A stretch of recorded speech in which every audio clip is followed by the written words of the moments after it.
Hello everyone. तर तुमच्या सगळ्यांचं माझ्या एका नवीन ब्लॉगमध्ये स्वागत आहे. तर आज ना आमचा केरळमधला लास्ट दिवस होता. तर आमची आज ट्रिप संपणार होती. 7 दिवस झाले होते पूर्ण. खूप छान ट्रिप झाली. आणि इकडं ना ते टूर मॅनेजरचं ना सगळ्यांचे रिव्ह्यू घ्यायला सुरू होतं आणि माझं इथे शूटिंग करणं सुरू होतं. शरीर छान अशी खेळत होते. आमचा ब्रेकफास्ट वगैरे सगळं करून झालं होतं.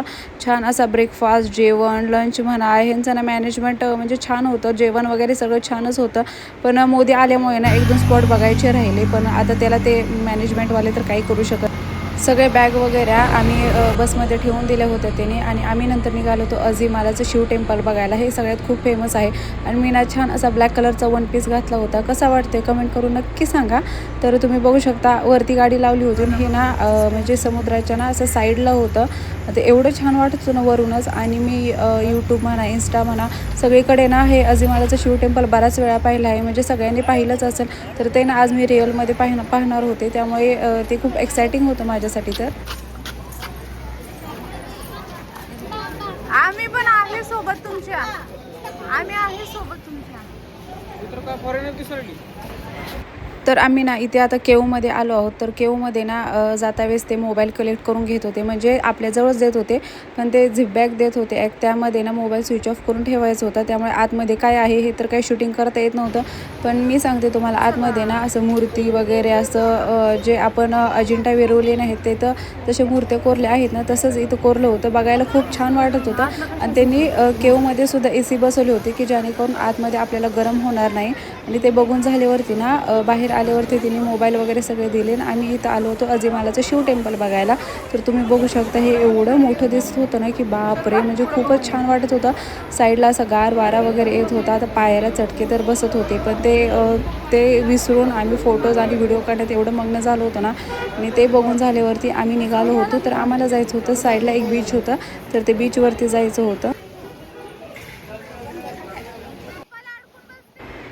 बीचला ते ना इव्हनिंगला यायला छान वाटतं. पण दुपारी एवढं घाण गरम होत होतं ना. आणि त्यामध्ये एवढं ऊन होतं ना.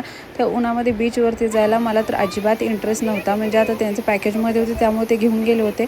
पण आम्ही काही एन्जॉय केला नाही बीचवरती. फक्त 1-आधा घंटा त्यांनी थांबवलं होतं. तेवढेच 1-2 फोटो काढले. आणि मी फक्त एवढेच व्हिडिओ काढले शर्वीचे ते. पण शर्वीचं मस्त असं खेळणं, माती आणि रेती खेळणं सुरू होतं तिचं. ती कुठे का असे ना ती छान एन्जॉय करते. मी थोडेफारच व्हिडिओ काढले. आणि नंतर आम्ही निघालो होतो एअरपोर्टला जाण्यासाठी.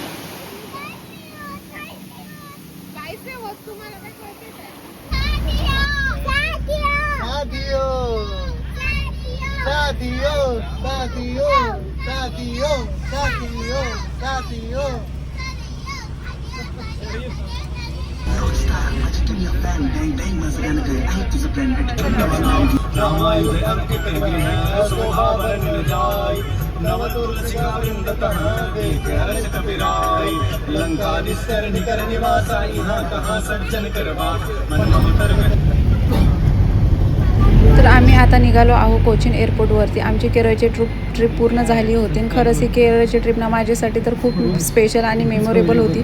म्हणजे पहिल्यांदाच एवढी म्हणजे मोठी ट्रिप प्लॅन केली होती आम्ही 7-8 दिवसाची.